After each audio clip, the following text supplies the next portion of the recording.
Hi guys, আমি রাসেল দক্ষিণ Africa থেকে। তো আমি আজ বলবো আসলে দক্ষিণ আফ্রিকায় কারা কারা ভালো করতে পারবেন, কারা কারা।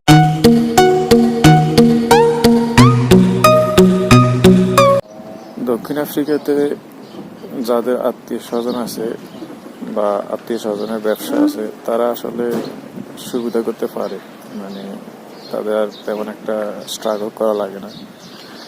আর বাকি যাদের কোনো আত্মীয় স্বজন নেই তারা একটু স্ট্রাগল করা লাগে প্রথম অবস্থায়। তারা পার্টনার মিলান লাগে, প্রথমে জব করা লাগে, এরপরে পার্টনার মিলান লাগে, ক্যাপিটাল সংগ্রহ করা লাগে, অনেক ঝামেলাতে থাকতে হয় আর কি। ঝামেলা নিয়ে তারা ব্যবসা শুরু করে আর কি। তো সাকসেস হইতে একটু সময় লাগে। যাদের আত্মীয় স্বজন আছে তারা তো ম্যাচিউরড এই দেশে, তারা অলরেডি ব্যবসা তাদের আছে। তো তাদের আত্মীয় স্বজন একজন নিয়ে আসলে তার এ সমস্ত এদিক দিয়ে তার ফেরা নেই, এগুলা তার আত্মীয় স্বজনে মেনটেন করে তাকে ব্যবস্থা করে দেয় আর কি। তখন সে ইজিলি সাকসেস হইতে পারে আর কি। দেখা যাচ্ছে সে দোকান প্রয়োজন তখন তার আত্মীয় স্বজন যারা তারা তাকে একটা ব্যবস্থা করে দেয় বা তারা তাদের দোকানে নিয়ে নেয় পার্টনার হিসেবে।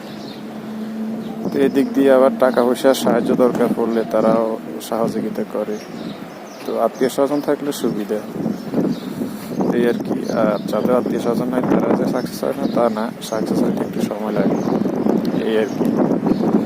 যাদের আত্মীয় স্বজন আছে তারা আসলে চলে আসতে পারেন অন্য কোনো দিক দিয়ে, না কোনো দেশে না গিয়ে দেশেও আসতে পারেন, সমস্যা নেই, সাকসেস হতে পারবেন, সমস্যা নেই। কিন্তু যাদের আত্মীয় স্বজন নাই তারা আসলে যদি টাকা পয়সা থাকে দেশে, সেরকম অর্থ থাকে, তাহলে দেশে এসে আপনি শুরুতেই ব্যবসা বাণিজ্য দিতে পারবেন ভালো দেখে, আপনি টাকা পয়সা বিনিয়োগ করতে পারবেন। আর যাদের একেবারেই নাই তারা তো টাকা আগে সংগ্রহ করতে হবে, তো অনেকটা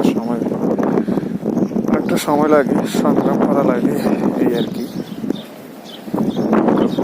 পরিশেষে বলবো, আমার এই চ্যানেলের মাধ্যমে আমি দক্ষিণ আফ্রিকার যাবতীয় তথ্য বা ব্যবসা সম্পর্কে ধারণা বা এভরিথিং আমি তুলে দেওয়ার চেষ্টা করি। তো যাদের ভালো লাগে আমার এই ভিডিওগুলো প্লিজ সাবস্ক্রাইব করবেন আর শেয়ার করবেন।